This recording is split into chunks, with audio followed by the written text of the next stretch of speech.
Hi there. My name is Ian McNaughton. This is Ian Review Sports. Glad to have you back on the channel. Hopefully, if you haven't got a chance already, go take a look at my other video that I put out today, Monday, the 2021 Azerbaijan Grand Prix. Really good stuff from Baku this past weekend. Even if you aren't an F1 fan, I highly suggest you go take a look at it. It's a really good video. I really enjoy doing it. The second thing, I got my notebook here. I'm still trying to figure out a easy solution to jotting down my notes and then conveying them without having to look away from the camera too much. But this is all I got right now. We're not made of money here at Speak Your Piece. We're doing the best we can. All right. And third, last, I guess, this is the last thing I want to say before we actually get into the video. I don't have any UFC merch. I live in Canada, which makes it expensive to ship stuff from the United States to Canada like the UFC does. I think it's like an extra $30 shipping charge. So if you have UFC merch, preferably in an XL that you like to share with Ian here, that would be greatly appreciated. Otherwise, maybe I'll go find something at a Value Village or a thrift shop or something. I don't know. Anyways, I need to get some more merch. Always on the hunt for merch. Maybe a UFC hat instead of wearing the Sonics hat. Like some Brendan Schaub type vibes where he's just wearing, some random hat or random jersey. So we're gonna be talking about UFC Fight Night, Rozenstruik versus Sakai. This was a nice little card setting up for the pay-per-view this upcoming weekend. I'm going to go through the main card of fights. I'll talk about one prelim fight that happened on Saturday, and we'll go from there. There's a little bit of stuff I want to mention in the outro, but mostly we're just going to be talking about the UFC, some MMA stuff. Let's start with the women's flyweight. Montana De La Rosa defeated Ariane Lipski via second round TKO. De La Rosa cut Lipski with an elbow in round one. It was mostly a De La Rosa first round. She was in control for the majority of it. I thought really competitive fight, but more De La Rosa landing her shots, getting her elbows in. I thought she won the first round, and then when we got to round two, Lipski came out with a bit more energy. She threw a few more combos. She got a few more shots in, but still wasn't enough to defeat Montana De La Rosa. De La Rosa landed a few more elbows, got a few more shots in, back on the ground in the second round, midway through, near the end of the second, and De La Rosa won. Lipski had to just call it with all the elbows and TKO.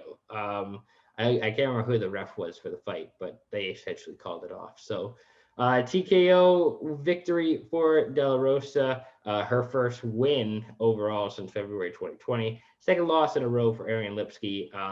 It'll be interesting to see where she goes from here. Middleweights.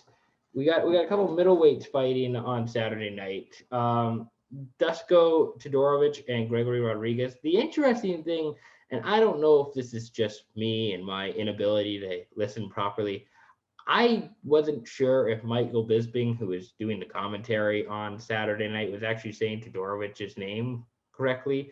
It might have been his British accent. It might have been my inability to hear.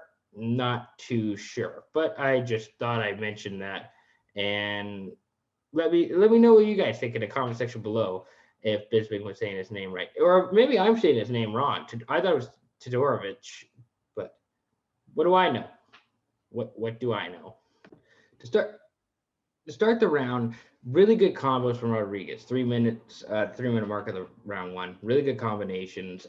You can tell that he was getting more comfortable. Todorovic was still trying to feel it out and get himself comfortable. More good combos from Rodriguez in round one, and then after round one, where Rodriguez appears to be ahead with some better combinations, more strikes. Trying to get my voice set. Todorovic had struggles with defense. I thought he was struggling with trying to keep his hands up. His stance, there was a weird part of his stance where it looked like he was kind of in the middle. He wasn't really orthodox. He wasn't really southpaw. He was kind of just standing right in the middle. I don't know how to describe it, but he wasn't really picking a side. He was just kind of throwing stuff while stand with his feet straight, which is a big no-no. If you're gonna throw something, throw it southpaw. If you're gonna throw something, throw it orthodox. Don't just stand in the middle and hope to throw strikes there. More good shots from Rodriguez to start round two. Todorovic missed the takedown, gets taken down by Rodriguez 90 seconds later. Rodriguez went for another takedown, but Todorovic reverses on the cage. A really nice move by Todorovic to try and take Rodriguez down, using the cage to his advantage. End of round two, Rodriguez lands beautiful combos. Although his energy has definitely waned, Todorovic is patient.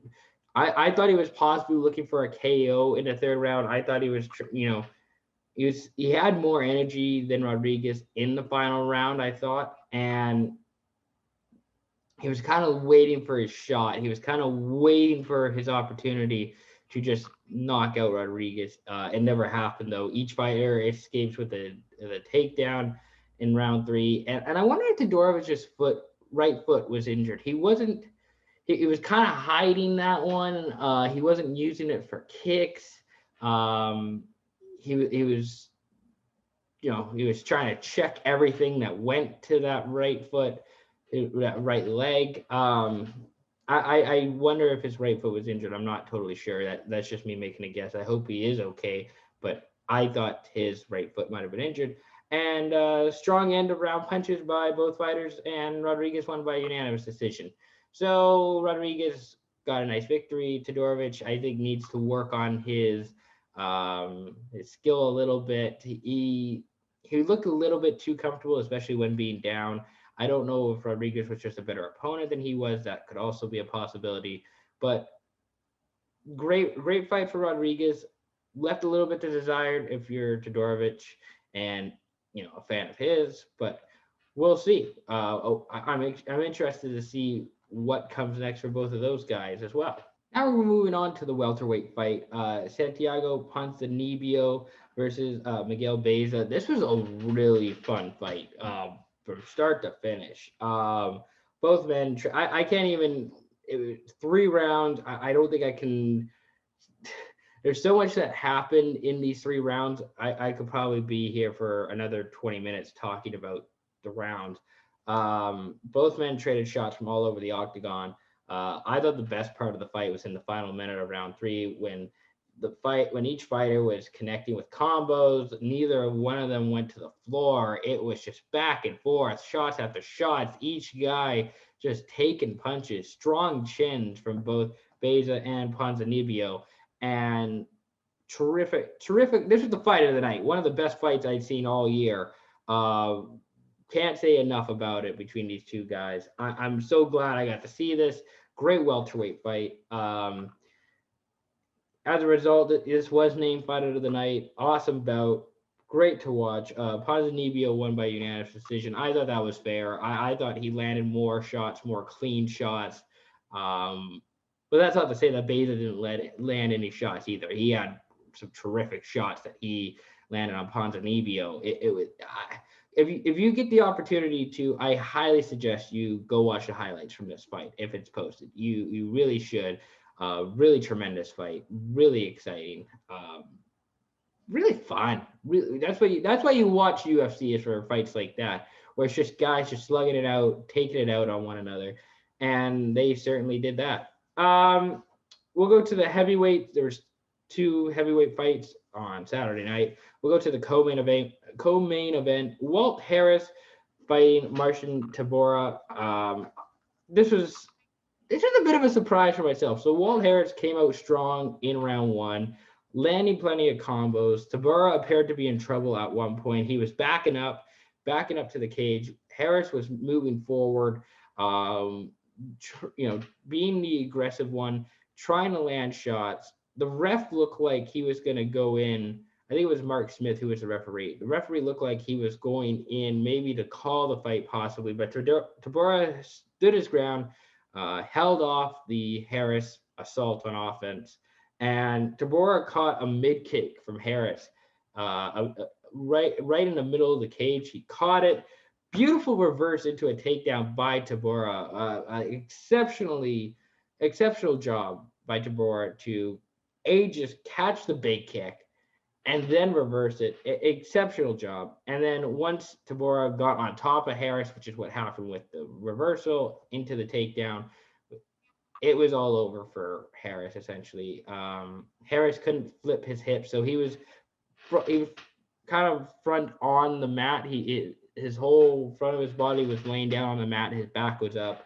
Tabura was on top of him, just throwing shots, giving him elbows.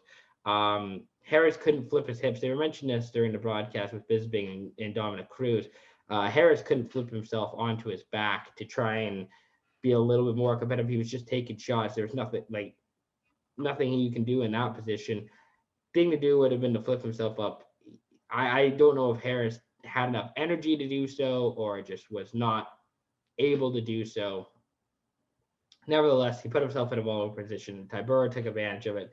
Harris taps, Tabura wins, and Tabura will now get a big heavyweight match. Actually, no, Harris didn't tap. Ref called it off, so TKO. Excuse me, not a tap. Tabura will get a big heavyweight match next. Maybe an Augusto Sakai rematch. We'll discuss Sakai here coming up, but Harris, I don't know what the option is for him. That was a really tough fight because again, sorry, he didn't submit. Ref called it off because he was taking too many punches. I don't know what the options are for Walt Harris, especially considering that he had an opportunity to finish Tabora and it just didn't happen. He couldn't finish. So good co-main event. That was done all in round one. Now we're going to go to the main event, a heavyweight fight between Jair Zinho Rozenstruik and Augusto Sakai. I thought it was a fairly low event, round one. There wasn't, that was kind of the feeling out part. You had 5 rounds, so why not, use an extra round to kind of feel things out. Sakai looked very comfortable, maybe too comfortable with his back against the cage. That's how Rozenstruik likes to fight. He likes to be in the middle of the octagon. Use it to his advantage. Sakai was totally cool with that. It seemed like he was moving around on the outside.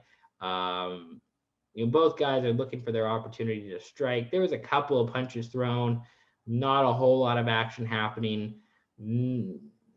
Couple of shots, but nothing serious. Rozenstruik caught Sakai on the fences within the last 10 seconds.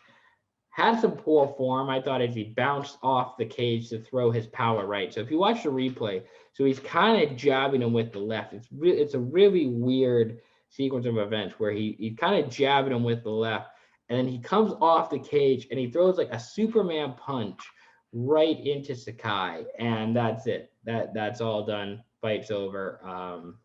Referee Herb Dean calls the fight, I think with 2 seconds or a second left in round one. All that happened in the last 10 seconds of the first round. Not much that, Sakai could do about it because he just got knocked out. I don't know if Dean was going to wait the extra second, give him an extra second or two to go to the end of the round, but when he's done, he's done. And good on Rozenstruik. I thought it was really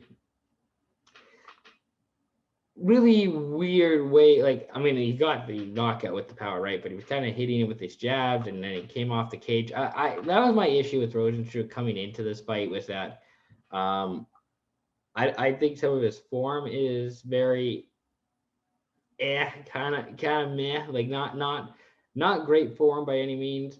He's a very raw fighter. He still fights the same way. He hasn't really shown growth as a fighter, I thought. He has knockout ability, and that's it. He's got raw punching power, raw accurate. Like he can knock you out. It may not always be controlled or, thought beforehand. It might not be, prepared, but he just got him. He just got him. I have to say kudos to Rozenstruik for getting the knockout.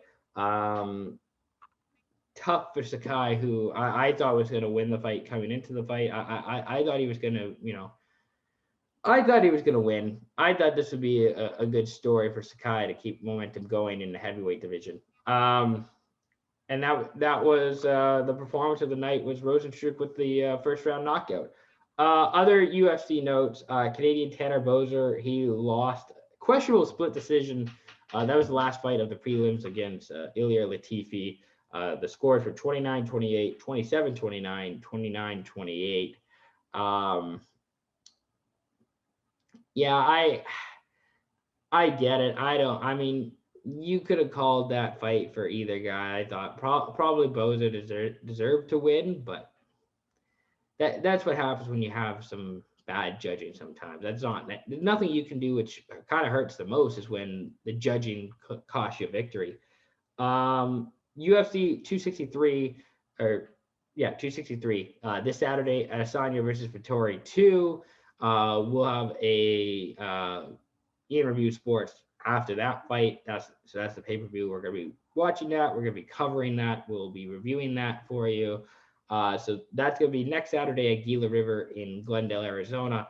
And then also this week, PFL 4, Professional Fighters League, another MMA organization, Thursday night featuring talented boxer Clarissa Shields. Clarissa Shields will be making her MMA debut. We'll be covering that, watching that Thursday night versus Brittany Elkin, a brown belt in Brazilian Jiu-Jitsu. We probably will have an Ian Review Sports on that one as well. So be sure to be on the lookout for that. That's going to be really fun. That's going to be really exciting to see how that goes on Thursday. That fight will be taking place in Atlantic City. So be sure to tune into a couple Ian Review Sports this week. Thank you very much for watching. I hope you enjoyed the content. Be sure to like the video, subscribe to the channel. Be sure to tell your friends about the channel. We're still growing, up and coming. So every word of mouth, every like, subscribe goes a long way. Again, thank you very much for watching. Hope you enjoy this. We'll be back again soon. Peace out.